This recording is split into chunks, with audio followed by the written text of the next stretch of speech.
आज की जो हम लोगों की चर्चा है, आज जो हम लोग पढ़ेंगे वो हाउस यूटिलाइजेशन को अच्छे से पढ़ने की कोशिश करेंगे, क्योंकि जब भी हम किसी को उपाय देते हैं, जब भी हम किसी भी क्लाइंट को उपाय देते हैं, तो वहां पे हमें उपाय कोई भी रटा रटाया नहीं देना है। जो भी उसकी प्रॉब्लम है उसके अकॉर्डिंगली हमें उपाय को क्रिएट करना होता है। तो उसकी फर्स्ट जो स्टेप है वो हाउस यूटिलाइजेशन को लेकर के स्टार्ट होती है। आज का जो हमारा विषय है वो हाउस यूटिलाइजेशन को लेकर के है। बहुत अच्छे से हम लोग प्रैक्टिस करेंगे और उन चीजों को समझने की कोशिश करेंगे कि हम किसी को भी जब उपाय दे रहे हैं तो उसका फ्लो क्या होगा, उस उपाय को देने का तरीका स्टार्ट कहाँ से होता है। जैसा कि आप सभी देखोगे, मैं आपके सामने एक स्क्रीन शेयर कर रहा हूँ।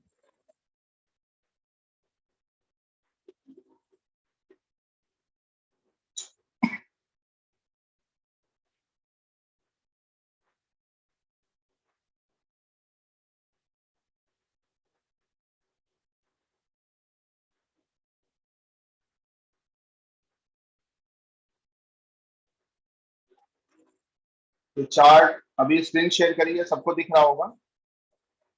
एक लोग रिप्लाई कर दें। जी भैया दिख रहा है। हाँ, ओके। माइक ऑन ऑफ करिए।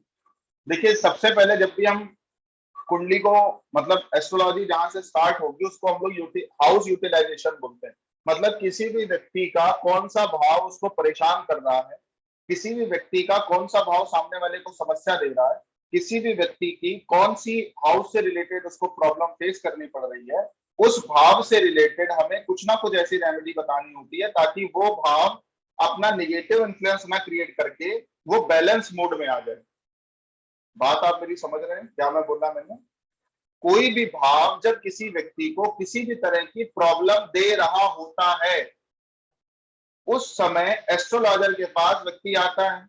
वो आपसे क्वेश्चन करता है कि हमें हमारे लाइफ में इस चीज से रिलेटेड प्रॉब्लम है। तो एस्ट्रोलॉजर को भाव पकड़ने पड़ते हैं कि किस भाव से रिलेटेड इसकी प्रॉब्लम है, और उस भाव को पकड़ करके प्रॉब्लम को प्लस माइनस कैलकुलेट कर करके देखो। रेमेडी में रेमेडी को आपको बताऊंगा नहीं किस तरह की रेमेडी आपको देनी है लोगों को, लेकिन मैं आपको जो फिनोमिना बता रहा हूं वो रेमेडी क्रिएट कैसे करी जाती है उसका एक टेस्ट आपको देने की कोशिश कर रहा हूं। कि किसी भी व्यक्ति को अगर आपको उपाय देना है, किसी भी व्यक्ति की प्रॉब्लम का सोल्यूशन देना है, तो हमें उपाय की शुरुआत कहां से करनी होती है, उपायों को समझा कैसे जाता है।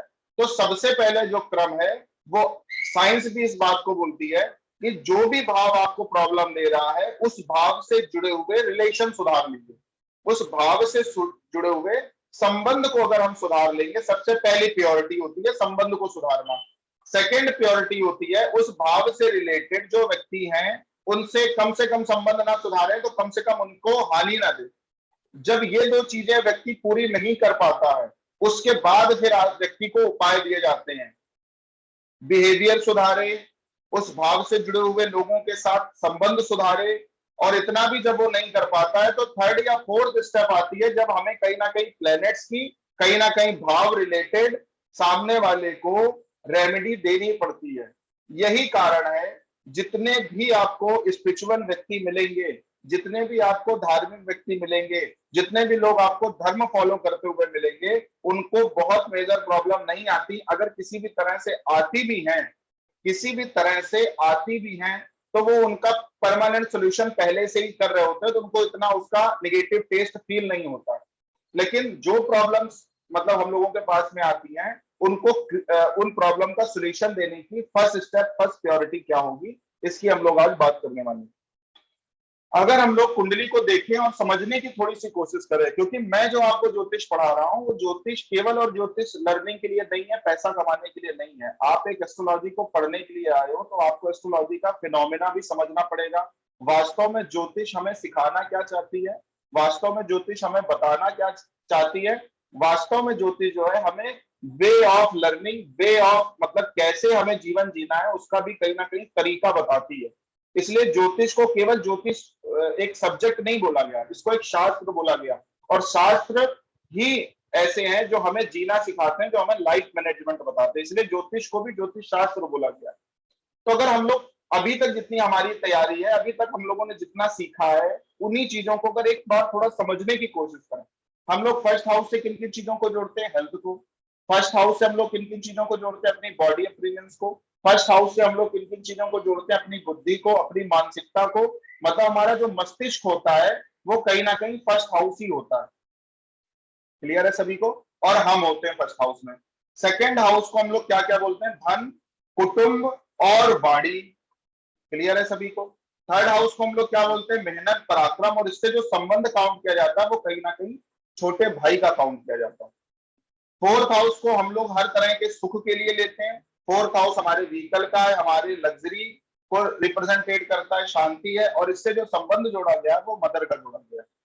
फिफ्थ हाउस हमारे चाइल्ड का है, बच्चे का भाव जो होता है पांचवा होता है। ये भाव लर्निंग का भी है, ये भाव विवेक का भी है, ये भाव कला कौशल का भी है, ये चातुर्य का भी भाव है। हर तरह के जितने भी इंटरटेनमेंट, मतलब जितने भी तरह की मौज मस्ती का एक व्यक्ति की टेंडेंसी होती है वो कहीं ना कहीं फिफ्थ हाउस ही देता है। सिक्स हाउस की अगर बात करें और संबंध इसमें बच्चे का रखा गया है, और आपके होते हैं बड़े भाई 11th हाउस, तो उनकी आपका स्पाउस 7th हाउस होता है, तो बड़े भाई की जो वाइफ होती हैं उनको भी हम लोग 5th हाउस से लेते हैं। अच्छा, एक चीज आपको और बताना चाहूंगा, आपके कोई बड़े भाई बहन हो तो उनसे जो जस्ट बड़ा भाई होगा या बहन होगी तो उनका हस्बैंड जो हुआ, या तो आप अगर फीमेल है तो आप उनकी साली हुई, और अगर आप जो मेल हैं तो आपके भाई मेल हैं तो जो बहू हुई वो आपकी भाभी हुई। आपने देखा है कि वो कहीं ना कहीं जो है वो 5th हाउस में उनके स्पाउस आ जाते हैं। मतलब अगर आपकी बड़ी बहन है तो उसके हस्बैंड, और आपका अगर कोई बड़ा भाई है तो उनकी वाइफ, और अगर आप फीमेल हैं तो आप उनके लिए साली हो गई, अगर आप मेल हैं तो आपके अगर भाभी हैं। तो आपने देखा सबसे ज्यादा जो मौज मस्ती होती है, सबसे ज्यादा जो मजा किया जाता है, सबसे ज्यादा जो मतलब एक कहने का मतलब एक है जहां मौज मस्ती सबसे ज्यादा होती है वो किससे होता है? या तो जीजा साले में होता है या भाभी और देवर में होता है। क्यों होता है? क्योंकि जो भी आपके बड़े भाई बहन होते हैं, जो भी आपके बड़े भाई बहन होते हैं, उनका जो स्पाउस होता है, उनका जो जीवन साथी होता है वो 5th हाउस को ले लेता है पूरी तरह से। इसीलिए आप देखो जितने भी मतलब बड़े भाई बहनों की, अगर बड़ा भाई है तो उसकी वाइफ आपकी भाभी हुई, उनसे खूब हंसी मजाक होता है व्यक्ति का। और जो कहने का मतलब जो आपकी अगर बड़ी बहन है तो जीजा, अगर आप फीमेल हैं और आपकी कोई बड़ी बहन है तो जो जीजा आएंगे वो भी कहीं ना कहीं 5th हाउस से ही कनेक्टेड हो जाते हैं, तो आपका 5th हाउस कनेक्टेड हो जाता है उनसे। तो कहने का मतलब क्या हो जाता है? इसीलिए सबसे ज्यादा हंसी मजाक जो होता है वो कहीं ना कहीं जीजा से या साली से होता है। ये भी देखो चार्ट रिप्रेजेंटेट कर रहा है। तो इसीलिए हम लोग 5th हाउस को मतलब अपने बड़े भाई बहनों की वाइफ को या हस्बैंड को 5th हाउस से भी लेते हैं। 6th हाउस किन चीजों का? रोग ऋण शत्रु का, और साथ में क्या है? सर्विसेज का और सर्वेंट का हाउस अगर बात करें तो अगर किसी संबंध को जोड़ा जाए तो 6th हाउस सर्वेंट्स का है, 6th हाउस हमारे ममाने का है। 7th हाउस की बात करें तो हमारी डेली वेजेस को पूरा करने का भाव है, हमारे स्पाउस का हाउस है 7th जो है। और अगर संबंध जोड़ा जाए तो पत्नी का है, और ये भाव जो है कहीं ना कहीं बिजनेस और सामने वाला की साइकोलॉजी को दर्शाने वाला भाव है।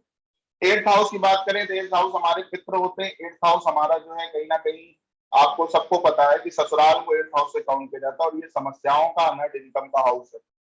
9th हाउस को पिता से रिप्रेजेंटेट किया गया है, गुरु से कनेक्ट किया गया है, नॉलेज से कनेक्ट किया गया है, और भाग्य का भाव भी। 10th हाउस को जो है मान सम्मान पद प्रतिष्ठा से काउंट किया गया है। 11th हाउस को जो हम लोग काउंट करते हैं वो फ्रेंड सर्कल के लिए, बड़े भाई बहनों के लिए करते हैं।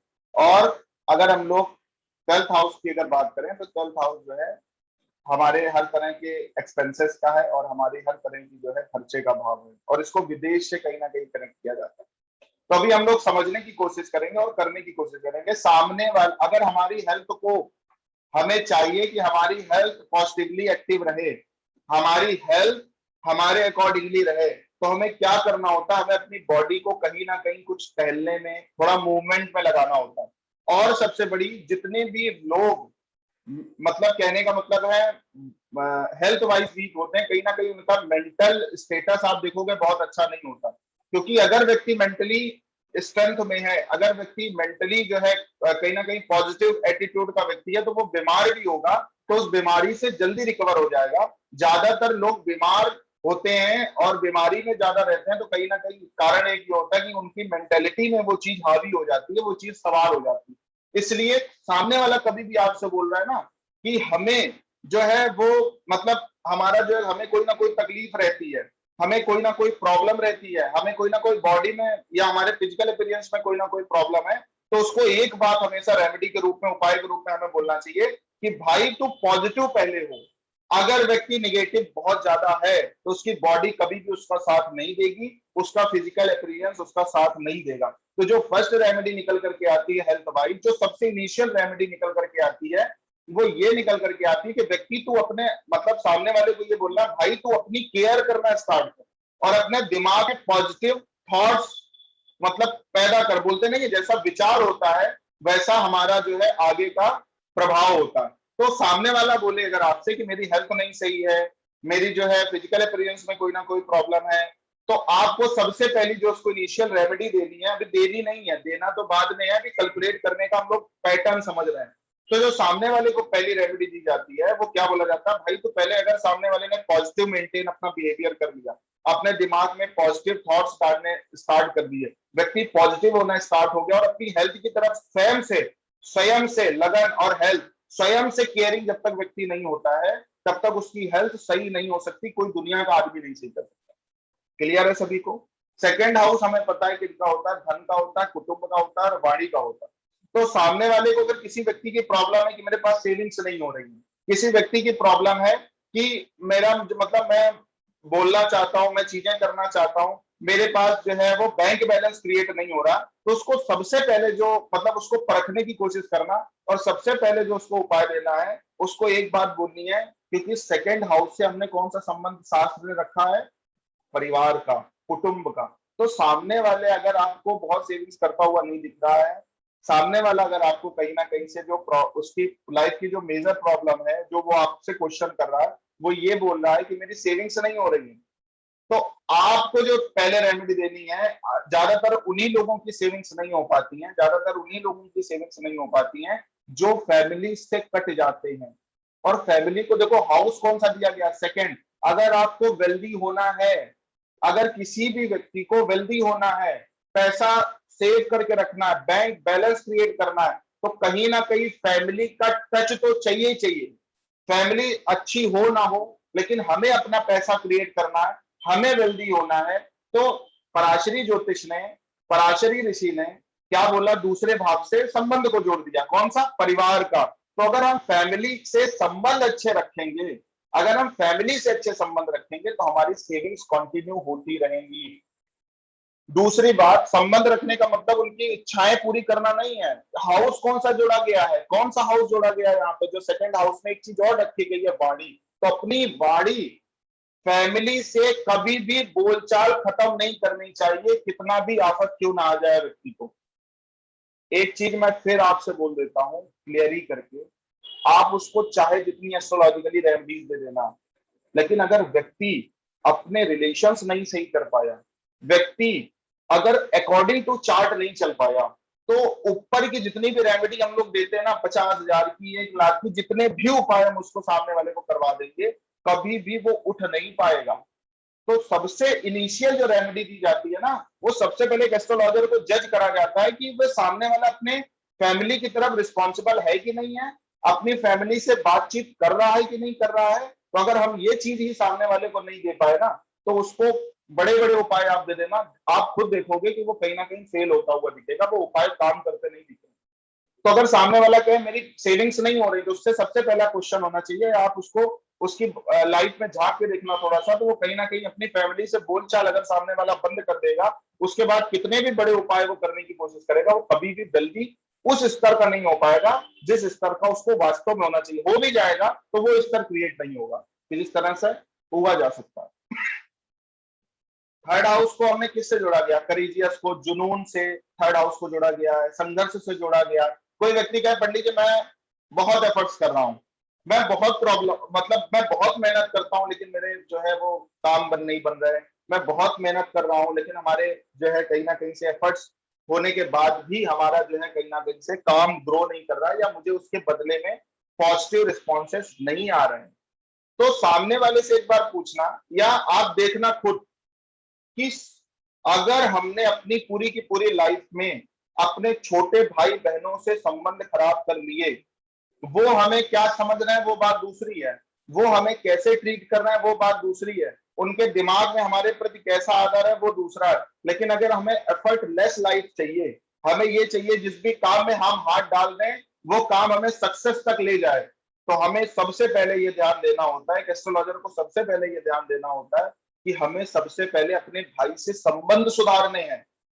क्योंकि जिस भाव को करेजियस का बोला गया है, जिस भाव को एफर्ट्स का बोला गया है, जिस भाव को संघर्ष का बोला गया है, उस भाव के साथ जो संबंध जोड़ा गया है वो कहीं ना कहीं भाई का जोड़ा गया है।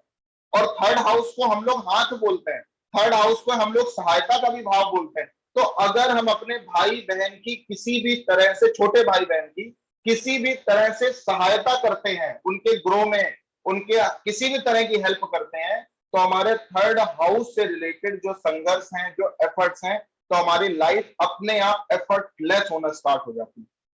मैं आपको ऐसे ही नहीं बोल रहा हूं, आप उन लोगों को एक बार फिजिकली मतलब साइकोलॉजिकली ट्रीट या देखने की कोशिश करना जिन लोगों को वो चीजें अपनी लाइफ में नहीं मिल रही हैं, उनसे देखना कि उनकी लाइफ में हमारे भाव से जो भी उनकी प्रॉब्लम है, उस चीज से भाव से जुड़ी हुई चीजें जो है वो क्या उन संबंध को अच्छे से सुधारे हुए हैं। ज्यादातर केसेस में आपको आंसर ना मिलेगा, और ऐसी स्थिति में आपका ज्योतिष द्वारा दिया गया कोई भी उपाय बहुत अच्छे से वर्क नहीं करेगा, याद रख लेना।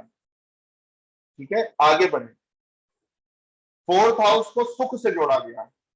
फोर्थ हाउस को किससे जोड़ा गया? सुख से, कंफर्ट से, शांति से, हर तरह की लग्जरियसनेस से। मतलब इस दुनिया में व्यक्ति जो भी चीज प्राप्त करना चाहता है भौतिक के रूप में, उन सारी की सारी चीजों को फोर्थ हाउस से कनेक्ट किया गया। फोर्थ हाउस किसका है? केयरिंग का भी है, कहीं ना कहीं वो केयर को दिखाता है। फोर्थ हाउस और किन चीजों को दिखाता है? केयर को दिखाता है, सुख को दिखाता है। और इससे संबंध किसका जोड़ा गया? माँ का। और माँ को कोई एक्सपेक्टेशंस किसी भी बच्चे से नहीं होती है, वो केवल ये चाहती है कि जिस बच्चे को हमने पाल पोस के इतना बड़ा किया है वो हमारे प्रति केयरिंग रवैया रखे, हमारी देखभाल करे। और कहने का मतलब क्या है कि हमें वो सुख दे। हर एक माँ कहती है कि मैंने एक बच्चे को जन्म दिया है, वो आगे चल के हमें सुख देगा। तो अगर हमें अपने लाइफ में बड़े अमाउंट में भौतिक चीजें चाहिए, या सामने वाला आपसे ये क्वेश्चन बोल रहा है कि पंडित जी मेरी जो है, मैं पैसा खूब कमा रहा हूँ, एफर्ट खूब कर रहा हूँ, चीजें कर रहा हूँ, लेकिन मेरे यहाँ शांति नहीं है, मेरे यहाँ सुख नहीं है, तो एक बार उससे क्वेश्चन करना और उसकी लाइफ में थोड़ा सा झांकने की कोशिश करना। वो हमेशा अपनी मदर की अनरिस्पेक्ट करता हुआ दिखेगा। तो आज की डेट में जो एक बिहेवियर चल गया ना लड़कों का, बच्चों का, कि वो कहीं ना कहीं अपनी माँ को जो है सुखों के आगे अपनी माँ की परवाह नहीं करते। उनकी आप लाइफ झांक के देख लेना, उनको किसी भी तरह का सुख कभी नहीं मिल सकता। भले उनकी लाइफ में कितना भी अट्रैक्शन आपको क्यों ना दिखे, भले उनकी लाइफ में आपको कितनी भौतिकता क्यों ना दिखे, लेकिन शांति तो कम से कम मिलेगी नहीं। और माँ को देना क्या है? माँ को केवल और केवल सुख का एहसास कराना है, और उनको जो है वो केयर दिखानी है अपनी। तो जो लोग, उनकी लाइफ में कुछ भी नहीं होगा ना तो भी प्रकृति ला के देगी। कुंडली में नीच का भी अगर फोर्थ हाउस का प्लेनेट आपकी कुंडली में कहीं से पड़ा, कितने भी पापी ग्रह पड़े हैं, लेकिन आपने अपनी मदर के साथ पॉजिटिव संबंध रखे हैं, तो 100% प्रकृति को बाउंड होना पड़ता है। उनकी ब्लेसिंग्स में इतनी पावर है कि वो ला करके सुख आपके सामने प्रकट कर देगी प्रकृति अपने आप। और आप देखना भी, उनके आगे फिर ज्योतिष की रेमेडी नहीं देनी है उनको।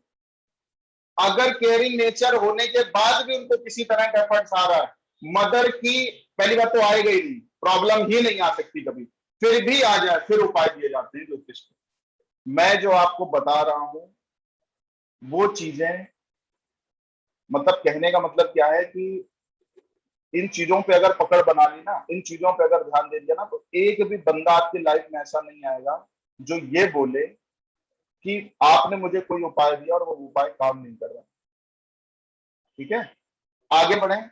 फोर्थ हाउस के बाद फिफ्थ हाउस आता है, तो हमेशा करना क्या है? मदर की केयर। और मदर को अगर हम सुख देंगे अपनी माता को, तो हर तरह की सुख सुविधा लग्जरियसनेस हमारी लाइफ में, सुख शांति ऐश्वर्य भगवान की कृपा से हमेशा आता रहेगा। पांचवा भाव किसका होता है? लर्निंग का। पांचवा भाव किन चीजों का होता है? ज्ञान का। पांचवा भाव किन चीजों का होता है? कहीं ना कहीं जो है हर तरह की मौज मस्ती का। तो पांचवें भाव से संतान को जोड़ा गया। जो लोग अपने बच्चों की परवाह नहीं कर पाते, एक चीज और देखना, इसको ज्ञान से जोड़ा गया है। इसीलिए आज भी एक टेंडेंसी है कि बच्चे को कुछ दो ना दो, लेकिन नॉलेजेबल जरूर बनाओ, बच्चे को ज्ञान जरूर दो, मतलब उसको पढ़ाओ लिखाओ जरूर। जो लोग अपनी लाइफ में अपने बच्चे को पढ़ा लिखा नहीं पाते और अपनी भाभी या जीजा के साथ उनके अच्छे संबंध नहीं होते, वो व्यक्ति अपनी लाइफ में कभी भी खुश नहीं रह सकता। मतलब जो एक जॉयनेस होती है ना, जो हैप्पीनेस होती है ना, तो अगर हमें चाहिए, अगर बड़ी भाई भाई बहनों की बात हो रही है, यहाँ पे बड़े भाई बहन के स्पाउस की बात हो रही, छोटे की नहीं हो रही है। अगर हमें चाहिए कि हम अपनी लाइफ में खुश रह पाए, खुश, तो हमें क्या करना है, सबसे पहले अपने बच्चे को अच्छे से ये ध्यान रखना है कि इसके नॉलेज में वृद्धि करनी है, नॉलेज में वृद्धि करनी, ज्ञानवान बनाना है।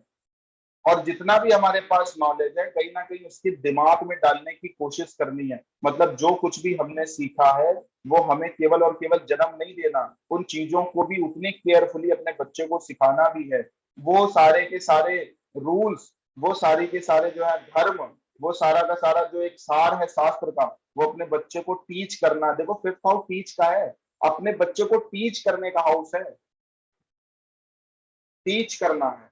और सामने जो हमारे बड़े भाई बहनों की स्पाउस हैं, वो भी फिफ्थ हाउस होते हैं, तो उनके साथ थोड़ा सा कुछ नहीं कर, देखो करना, किसी को पैसा नहीं देना, फैमिली है ना, खुद की क्या करनी है परवाह, फैमिली से क्या करनी है बोलचाल, छोटे भाई को क्या करना है थोड़ी सी मदद, मदर के साथ क्या करना है सुख देना है और केयर करनी है। फिफ्थ हाउस में क्या करना है, नॉलेज देनी है। जो कुछ भी आपने सीखा, जो भी आपके पॉजिटिव पर्स हैं, वो अपने बच्चे को जरूर सिखाने हैं। और हमेशा इस बात की परवाह करनी है कि हमेशा इस बात की परवाह करनी है कि हमारे बच्चा ग्रोइंग कर रहा है कि नहीं कर रहा। उसके बाद बड़े भाई बहनों के स्पाउस के साथ क्या करना है, अलग से कुछ नहीं करना, थोड़ा सा मौज मस्ती करना। अगर वो कर भी रहे हैं किसी भी तरह की चीजें, बस उसमें थोड़ा सा इंटरेक्ट कर देना खुद को। आप देखो ज्यादातर अगर कोई भौजाई या कुछ कर लेते हैं, तो उनके जो छोटे वाले देवर हों या जो साली हों मुंह बना लेते हैं, उन्होंने ऐसा वैसा फुआपन होना नहीं चाहिए। लेकिन फिर भी आप देखो, तो अगर संबंधों को किस हिसाब से ट्रीट करना है, ये भी हमारा चार्ट हमें बता रहा है, ये भी हमारी कुंडली हमें बता रही है। बात सबको क्लियर है यहाँ तक? एक बार माइक ऑन करके बोल दें, किसी भी तरह की कोई प्रॉब्लम तो नहीं आ रही है मेरे बात मतलब बताने में? नहीं नहीं भैया सही है। समझ में आ रहा है? कोई आवाज कटर तो नहीं रही है?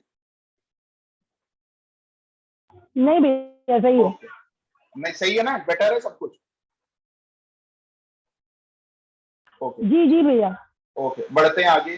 आगे क्या है, आज की डेट में सबसे ज्यादा व्यक्ति को जो प्रॉब्लम है, वो कहीं ना कहीं जॉब को लेकर के, छठा भाव नौकरी का भी है।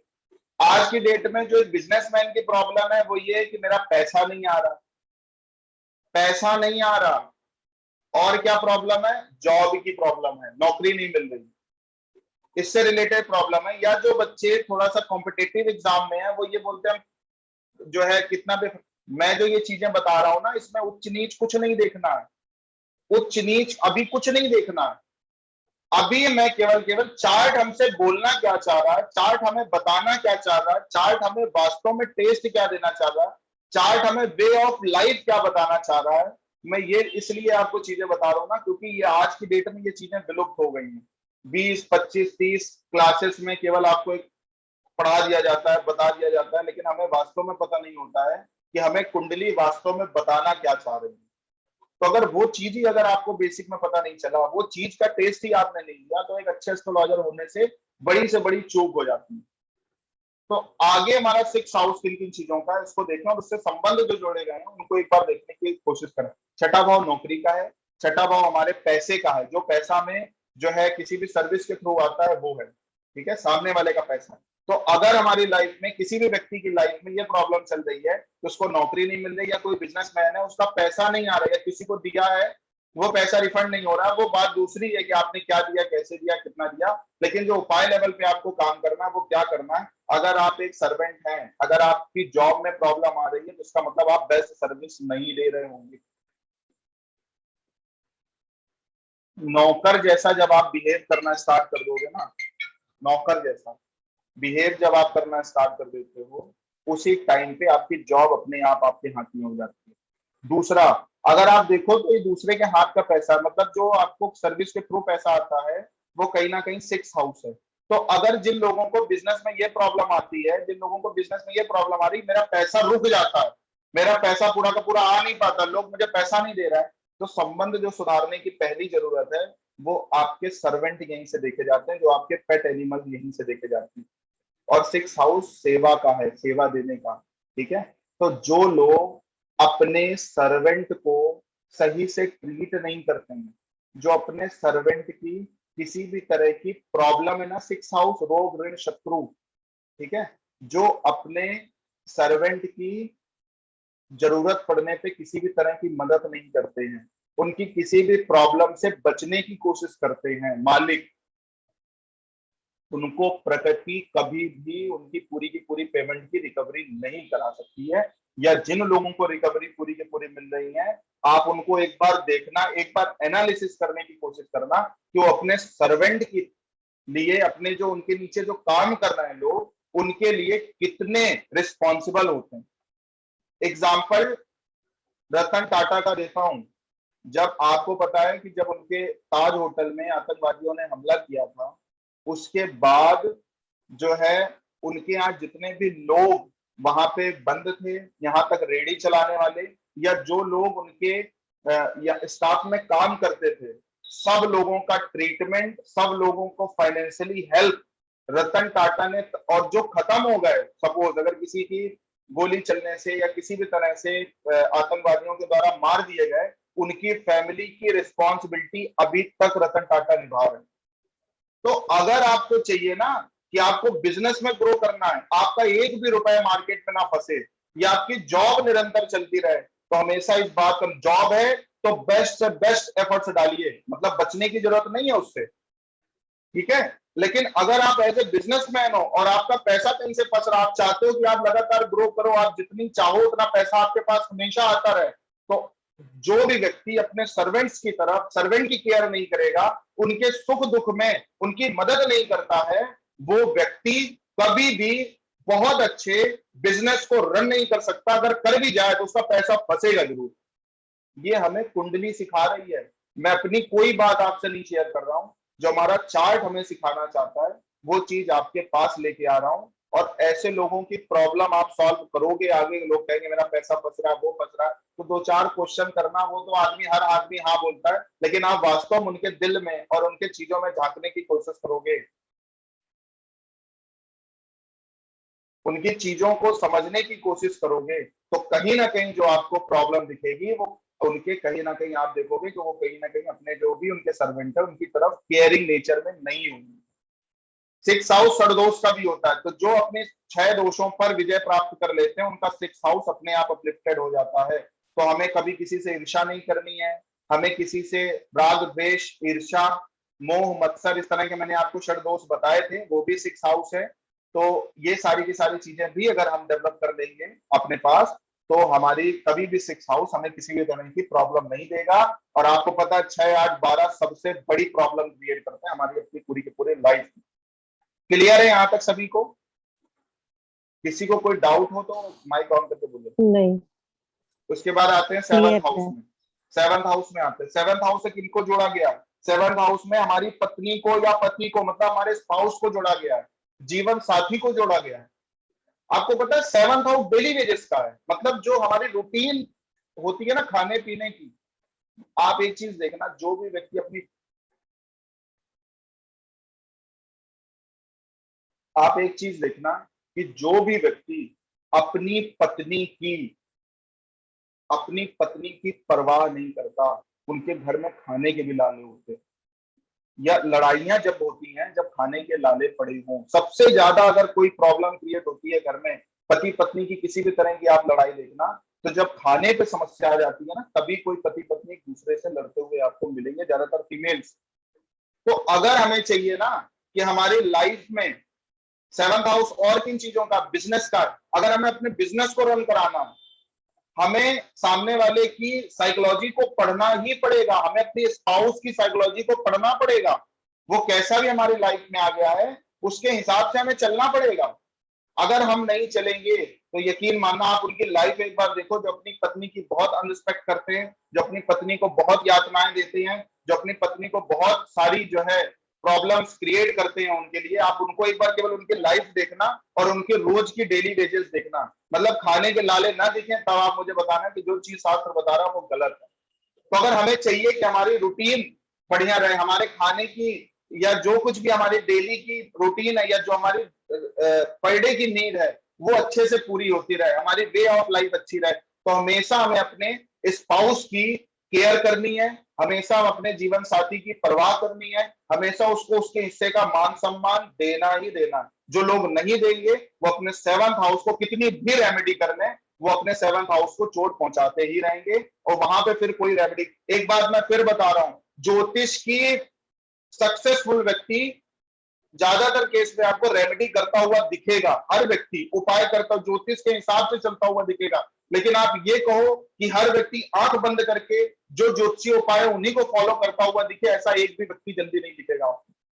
जो हम लोग बोलते हैं ना, ये सफल व्यक्ति ये इन चीजों को नहीं मानता है, पूजा नहीं मानता, ये पाठ नहीं मानता, ये नहीं करता, अरे यार जब वो खुद अपनी वे ऑफ लाइफ उसने सुधार ली है तो उसको और इनिशियल और उपाय करने की कभी लाइफ में जरूरत पड़ेगी ही नहीं। उपाय तो उनको कराए जाते हैं। और एक बात फिर से बताऊं, उपाय कराने का मोटिव भी यही होता है, उपाय कराने का मोटिव भी यही होता है कि जब जब वो ऐसे ऐसे उपाय करता है ना, तो उसको एक टेस्ट भी दे देना है उसको, वो अगर वास्तव में फेथफुली उपाय कर रहा है तो आप सबसे पहले उसको चेक करना है, तो देखना कि जो भी उसके संबंध उस प्रॉब्लम से जुड़े हुए हैं उनसे ठीक होना अपने आप स्टार्ट हो जाएगा।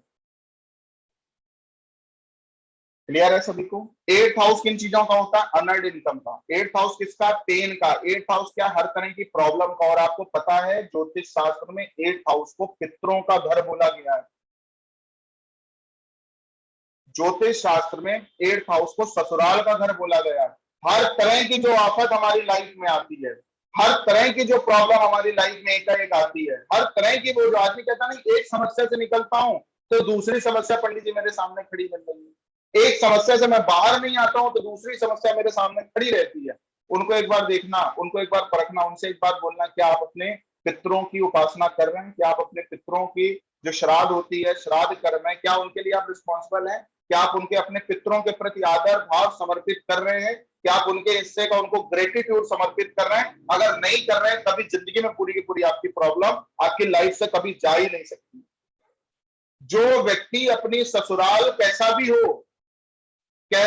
हो, जो व्यक्ति अपने ससुराल की जो है वो मदद नहीं कहना है, जो अपने ससुराल से बचने की कोशिश करता है, ठीक है। 8th हाउस किसका है? 8th हाउस पेन का है। ससुराल को जो कष्ट में रखता है, उस व्यक्ति का जो अपने पितरों की परवाह नहीं करता है, वो व्यक्ति के आगे हमेशा आफतें आती रहेंगी, हमेशा मुसीबतें आती रहेंगी, हमेशा उनको प्रॉब्लम फेस करनी पड़ेगी। सामने वाला कुछ हमारे लिए कर रहा नहीं कर रहा, लेकिन हमें निगेटिव नहीं होना है। इस बात की अगर हमने परवाह कर ली तो कभी भी 8th हाउस हमारी कुंडली में अनबैलेंस नहीं होगा। ये वीडियो के बाद मैं नेक्स्ट वीडियो जो दूंगा वो संबंधों के सुधारने के बाद की प्रक्रिया क्या है उस पर बात करूंगा। तो 8th हाउस की अगर आपको चाहिए कि आपकी लाइफ में कभी कोई एकदम से प्रॉब्लम ना आए, तो हमेशा आपको इस बात का ध्यान रखना है कि अपने पितरों के जो भी पित्र हैं आपके, उनके प्रति सदैव आभारी रहिए, उनकी सदैव श्राद्ध कर्म करते रहिए। आपकी लाइफ में कभी भी किसी भी तरह की प्रॉब्लम नहीं आएगी। आगे बढ़ते हैं। इस पर हमने पहले भी कई बार चर्चा करी है। 9th हाउस को गुरु का, पितृ का और नॉलेज का बोला गया। अगर हमें चाहिए कि हमारा भाग्य हमारा हमेशा साथ दे, भाग्य क्या होता है? भाग्य होता है वो फैक्टर कि जो हमें बिना एफर्ट्स किए, क्योंकि देखो एफर्ट है 3rd हाउस, 9th हाउस है विदाउट एफर्ट, विदाउट एफर्ट्स किए जो चीजें हमें लाइफ में प्राप्त होती हैं वो भाग्य देता है। तो हमें क्या करना? अपने फादर का, देखो एक बात और बोलूंगा, 5th हाउस 9th हाउस क्या है? 9th हाउस उपासना का है, ठीक है। तो जो अपने फादर की सलाह को कभी इग्नोर नहीं करता, जो व्यक्ति अपने गुरुओं की सलाह को कभी इग्नोर नहीं करता, जो व्यक्ति शास्त्रोचित जीवन जीता है, उस व्यक्ति का कभी भी भाग्य उसके निगेटिव में चला जाए कभी हो ही नहीं सकता। उच्च नीच देखने की जरूरत है ही नहीं यहाँ पे, कैसा भी पढ़ा हो, कहां भी पढ़ा हो, ठीक है। अगर जो व्यक्ति, आप देखना कि जिस व्यक्ति का लक आपको सबसे ज्यादा फेवरेबल करता हुआ मिलेगा, आपको लगेगा कि वो कोई भी चीजें कर रहा है तो प्रकृति उसका सपोर्ट कर रही है, वो कहीं ना कहीं अपने गुरु के प्रति, अपने पिता के प्रति ग्रेटिट्यूड पे करता हुआ दिखेगा। एग्जाम्पल हर सक्सेसफुल व्यक्ति आपको मिल जाएंगे। 10वां भाव हमारे मान सम्मान का है और गवर्नमेंट का है। जितने भी प्रतिष्ठित लोग इस धरती पर हैं, जितने भी प्रतिष्ठित लोग इस धरती पर हैं, उनका मान सम्मान आपकी वजह से कहीं से कम ना हो जाए, इस बात की जो परवाह करते हैं, उन व्यक्ति का कभी भी 10वां भाव खराब नहीं हो सकता। तो अगर हमें चाहिए कि हमें कंटिन्यू मान सम्मान मिलता रहे, हमारी लाइफ अच्छी चलती रहे, हमें हमारा करियर अच्छा चलता रहे, सब कुछ अच्छा चलता रहे, तो हमेशा एक बात का ध्यान रखना कि कभी भी किसी के मान सम्मान देने में कमी मत रखना। ठीक है, आगे बढ़ते हैं। और जो लोग आपको बहुत ज्यादा गवर्नमेंट को कोसते हुए मिलेंगे, सम्मानित व्यक्तियों को गाली देते हुए मिलेंगे, वो वही व्यक्ति मिलेंगे जो पूरे के पूरे नल्ले हैं। ठीक है, कोई भी काम करने वाला व्यक्ति, कोई भी कहने का मतलब जो जो जो अपने काम के प्रति लीन है ना, वो कभी भी किसी भी सरकार का, किसी भी प्रतिष्ठित व्यक्ति का कभी मजाक उड़ाता हुआ नहीं मिलेगा, भले उसको कितनी भी प्रताड़ना क्यों ना मिल रही है। तो अगर हमें चाहिए हमारा करियर ग्रो करता रहे, तो किसी भी रिस्पेक्टेबल व्यक्ति का उपहास नहीं करना, गाली गलौज नहीं देना, ना पीठ पीछे भी नहीं देना। हो सके आदर सम्मान दीजिए, ना हो मत दीजिए, लेकिन आदर सम्मान देने वाले व्यक्ति का करियर काम अपने आप रन करता है, इसमें कोई दिक्कत नहीं। तो हमें हमेशा इन चीजों से बचना है कि हम किसी के मान सम्मान और उपहास के पात्र ना बने। ठीक है, 11th हाउस किनका? एनजीओ का है। सोशल टर्नओवर उन्हीं का आज की डेट में बढ़ रहा है। मैंने एग्जांपल भी डाला था कि जो लगातार सोशल चैरिटीज में लगे हैं, 11th हाउस टर्नओवर का भी है। अपने फ्रेंड्स के साथ अच्छे रिलेशन रखने वाला और अपनी लाइफ में चैरिटी में से का काम करने वाला, या 10, 15, 50 लोगों को जोड़ने वाला अच्छे कामों के लिए, जो भी व्यक्ति ये काम कर पाया उसका टर्नओवर हमेशा बढ़ा है, उसको हर तरह की इच्छा पूर्ति हुई है। तो जो लोग सोशल एनजीओ में जुड़े हैं, सोशल सोसाइटीज में जुड़े हैं, जो लोग कुछ ना कुछ जो है दूसरों के लिए उपयोगी कामों को लगातार कर रहे हैं, उनका टर्नओवर लगातार बढ़ते ही है। जितने भी व्यक्ति आपको बहुत जल्दी पूरी की पूरी पृथ्वी पर मिलेंगे, वो हर व्यक्ति अपनी, आप देखो प्रेम जी को देख लो, रतन टाटा को देख लो, मुकेश अंबानी को देख लो।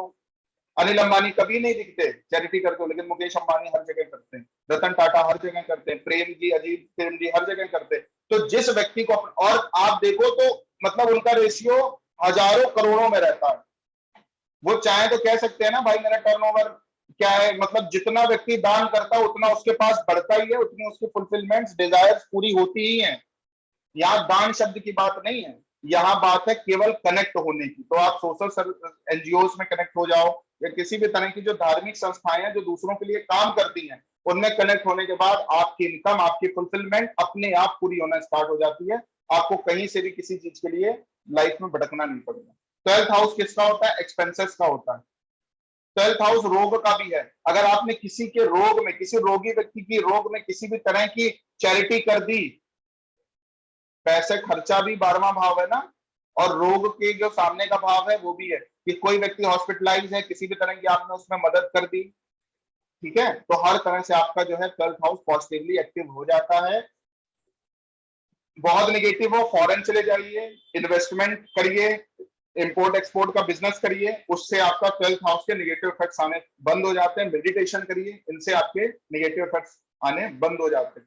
और जो संबंध है कुंडली में, वो कहीं ना कहीं आप देखो तो 6 का जो है वो 7th है। तो आपके जो भी लोग आपके यहाँ काम करने वाले हैं उनसे रिलेटेड जो चीजें हैं, और अगर देखो तो पिता के चौथा है, मतलब दादी वगैरह है। तो आप चाहते हो आपका 12th हाउस कभी आपको हॉस्पिटलाइज ना होना पड़े, तो आप अपने दादी आदि के ऊपर भी पैसे खर्चा करते रहोगे, तो आपका